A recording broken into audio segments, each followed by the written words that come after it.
Hello बच्चों, कैसे हैं आप? आपको याद हो तो हमारी यूनिट नंबर 3 अध्याय नंबर 5 चल रहा है, जिसका नाम है चुंबकत्व। और उस चुंबकत्व वाले अध्याय में हम पिछले वीडियोस में बहुत सारे टॉपिक डिस्कस कर चुके हैं। पिछला जो वीडियो था उसमें हमने एक समान चुंबकीय क्षेत्र में किसी छोटे दंड चुंबक की स्थितिज ऊर्जा के लिए व्यंजक स्थापित किया था। अब मैं इस अध्याय में अगला टॉपिक लेकर आपके सामने हाजिर हूं। वह है बच्चों जाइरो चुंबकीय अनुपात। ये जाइरो चुंबकीय अनुपात क्या होता है? तो जब कोई आवेशित कण वृत्तीय मार्ग पर गति कर रहा हो बच्चों, तो वो जो वृत्तीय मार्ग है वो एक धारा लूप की भांति व्यवहार करता है, जिसका अपना चुंबकीय द्विध्रुव आघूर्ण होता है। और जब आवेशित कण वृत्तीय मार्ग पर गति कर रहा है बच्चों, तो डेफिनेटली उसका अपना कोणीय संवेग होगा। तो वृत्तीय मार्ग पर गतिमान आवेशित कण के चुंबकीय आघूर्ण और कोणीय संवेग का जो अनुपात होता है बच्चों, उस अनुपात को ही हम जाइरो चुंबकीय अनुपात कहते हैं। तो ये क्वेश्चन दो तरीके से पूछा जा सकता है। एक, वृत्तीय मार्ग पर गतिमान आवेशित कण के चुंबकीय आघूर्ण और कोणीय संवेग में संबंध, या वो आपसे बोल सकता है कि जाइरो चुंबकीय अनुपात क्या होता है, इसके लिए व्यंजक स्थापित कीजिए। तो समझते हैं बच्चों। वो समझे उससे पहले कुछ बातें आप ध्यान रखिएगा। एक ये कि जब कोई आवेशित कण वृत्तीय मार्ग पर गति कर रहा है, तो बच्चों हमने कभी पढ़ा है यूनिट नंबर 2 में कि जब कोई आवेशित कण गति करता है तो उसके कारण विद्युत धारा प्रवाहित होती है। तो डेफिनेटली जब ये आवेश कण इस वृत्तीय मार्ग में गति करेगा, तो इस वृत्तीय मार्ग में इसकी गति के कारण विद्युत धारा प्रवाहित होगी। और जब विद्युत धारा प्रवाहित होगी तो डेफिनेटली ये वृत्तीय मार्ग एक धारा लूप की भांति व्यवहार करेगा। ठीक है। अगली बात बच्चों, हमने कभी पढ़ा है कि धारा लूप का जो चुंबकीय आघूर्ण होता है, धारा लूप का जो चुंबकीय आघूर्ण होता है वो एम्पियर के नियम से प्रवाहित विद्युत धारा गुणित धारा लूप के क्षेत्रफल के बराबर होता है। तो इसका सीधा सा अर्थ क्या निकला? यदि हमें चुंबकीय आघूर्ण ज्ञात करना है तो हमें दो चीजें चाहिए पड़ेंगी, एक प्रवाहित विद्युत धारा और एक धारा लूप का क्षेत्रफल। ठीक है बच्चों। अब दूसरी बात याद रखिएगा, अध्याय यूनिट नंबर 2 में कभी हमने पढ़ा है कि विद्युत धारा बराबर आवेश प्रवाह की दर। आवेश प्रवाह की दर बोले तो आवेश बटे लगा समय। यदि ये एक चक्कर लगाता है और एक चक्कर में प्रवाहित विद्युत धारा आई है, तो आई बराबर क्यू बटे टी में, ये जो टी है बच्चों ये एक चक्कर में लगा समय है। और आप जानते हैं कि एक चक्कर में लगे समय को हम आवर्तकाल कहते हैं। और आवर्तकाल का मान कैसे याद कर सकते हैं? तो काल है, समय है, समय बराबर होता है दूरी बटे चाल। दूरी बटे चाल, यदि चाल कितनी है भी, ऊपर क्या आएगी? दूरी। दूरी किसे कहेंगे? कितनी होगी? तो स्वाभाविक है जो वृत्तीय मार्ग पर घूम रहा है बच्चों, तो एक चक्कर में तय की गई दूरी वृत्तीय मार्ग की परिधि के बराबर होती है। तो परिधि का सूत्र क्या होता है? 2πr। ये किसका मान हो गया? टी का। और कोणीय संवेग की बात हम करें बच्चों, तो कभी हमने 11th में पढ़ा है कि कोणीय संवेग को हम एल या जे से प्रदर्शित करते हैं, जिसका सूत्र एमवीआर होता है। ठीक है। तो हमें इन दोनों का अनुपात ज्ञात करना है, तो उसके लिए पहले हमें ये मान ज्ञात करना होगा। और इसे ज्ञात करने के लिए बच्चों क्लियर है, हमें दो मानों की जरूरत होगी, एक धारा लूप में प्रवाहित विद्युत धारा और एक धारा लूप का क्षेत्रफल। ये दो मान हमें चाहिए। ठीक है। तो सबसे पहले प्रक्रिया क्या होगी, ध्यानपूर्वक समझिएगा। तो माना क्या माना?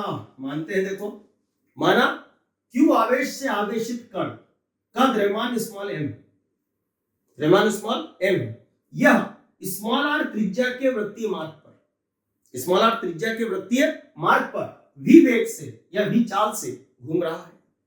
तो इसकी गति के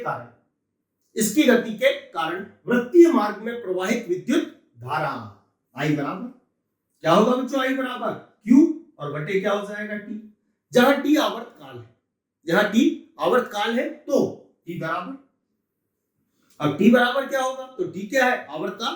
आवर्तकाल मतलब लगा समय। समय बराबर क्या होता है? दूरी बटे वेग। दूरी कौन सी? एक चक्कर की, क्योंकि एक चक्कर का समय है। एक चक्कर की दूरी को बच्चों परिधि कहते हैं। तो परिधि का सूत्र क्या हो गया? 2πr। बटे में क्या आएगा? वेग या चाल कितनी है? v। ठीक है। इस t के मान को हम यहां रख देते हैं। तो ध्यान से देखिएगा, यहां लिख के हम क्या लिखेंगे?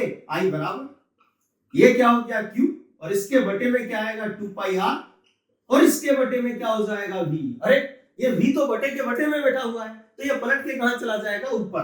तो यहां लिख के हम लिख सकते हैं I बराबर क्या हो जाएगा? qv, और बटे क्या हो जाएगा? 2πr। अच्छा, ये हो गई उस धारा लूप में, मतलब उस वृत्तीय मार्ग में आवेशित कण की गति के कारण प्रवाहित होने वाली विद्युत धारा। पर हमें तो चाहिए चुंबकीय आघूर्ण। अब हम क्या कहेंगे? तो ध्यान सुनिएगा, अर्थात यह वृत्तीय मार्ग एक धारा लूप की भांति व्यवहार करता है, जिसमें प्रवाहित विद्युत धारा आई है, और एम्पियर के नियम से इस धारा लूप का चुंबकीय द्विध्रुव आघूर्ण इस विद्युत धारा और धारा लूप के क्षेत्रफल के गुणनफल के बराबर होता है। अर्थात इस धारा लूप या वृत्तीय मार्ग का चुंबकीय द्विध्रुव आघूर्ण, ठीक है बच्चों, ध्यान से देखिएगा। तो उस चुंबकीय द्विध्रुव आघूर्ण को आप जानते हैं कैपिटल एम से दर्शाते हैं। तो कैपिटल एम बराबर क्या होगा, तो एम्पियर के नियम से अभी हमने बोला आई होगा। इनकी जगह इनका मान रख देते हैं। बच्चों ये क्या लिखा है, आई, आई का मान ये है, इस मान को यहाँ फिट कर देते हैं। तो क्या लिखेंगे, क्यू वी और बटे क्या हो जाएगा 2 पाई आर। ये हो गया।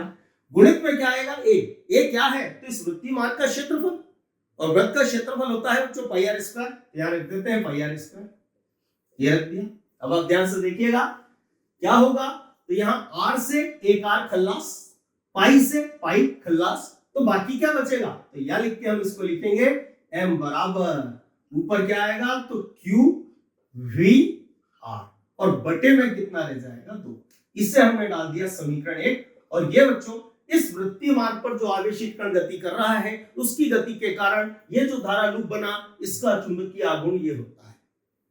अब हमें निकालना है कोणीय, इस चुंबकीय आघूर्ण का कोणीय संवेग से अनुपात। तो हम क्या लिखेंगे, और आवेशित कण का कोणीय संवेग L बराबर क्या होगा, L बराबर एम वी आर, ये इसका कोणीय संवेग होगा। हमें बच्चों इन दोनों का अनुपात चाहिए, तो हम क्या करेंगे, समीकरण 2 में समीकरण 1 का देंगे भाग। तो हम क्या लिखेंगे, समीकरण 1 भागित समीकरण 2। ठीक है बच्चों, तो भाग LHS LHS का होगा और RHS RHS का होगा। तो LHS में क्या आएगा, तो m, इसके बटे में L बराबर क्या होगा, QVR, और इसके बटे में 2 पहले से है और बटे में ये पूरा भी आ जाएगा। ठीक है, तो बटे में क्या लिखेंगे, MVR। ठीक है बच्चों, VR से VR कट जाएगा तो बाकी क्या बचेगा देखिएगा, तो यह लिख के हम लिखेंगे m बटे L बराबर क्या हो जाएगा, ऊपर Q बटे क्या आ जाएगा 2m। ठीक है, इसे कहते हैं बच्चों जाइरो चुंबकीय अनुपात, या यूं कहें कि वृत्तीय मार्ग पर गतिमान आवेशित कण के चुंबकीय द्विध्रुव आघूर्ण और कोणीय संवेग का अनुपात, और ये जाइरो अनुपात कहलाता है। बच्चों यहाँ एक बात जानने योग्य है, वो ये कि यदि आवेशित कण धन आवेशित है तो कोणीय संवेग और चुंबकीय आघूर्ण, कोणीय संवेग और चुंबकीय आघूर्ण की दिशा समान, मतलब उस वृत्तीय मार्ग के तल के लंबवत ऊपर की ओर होगी यदि ये घड़ी के सुई की विपरीत दिशा में घूम रहा है। लेकिन यदि बच्चों ये आवेशित कण ऋण आवेशित हो तो ऐसी स्थिति में ये जो है और ये इनकी दिशाएं परस्पर विपरीत होंगी। ठीक है बच्चों, तो याद रखिएगा, इसे कहते हैं जाइरो अनुपात। तो आज इस वीडियो में हम इतना ही रखते हैं, अगला टॉपिक हम अगले वीडियो में डिस्कस करेंगे।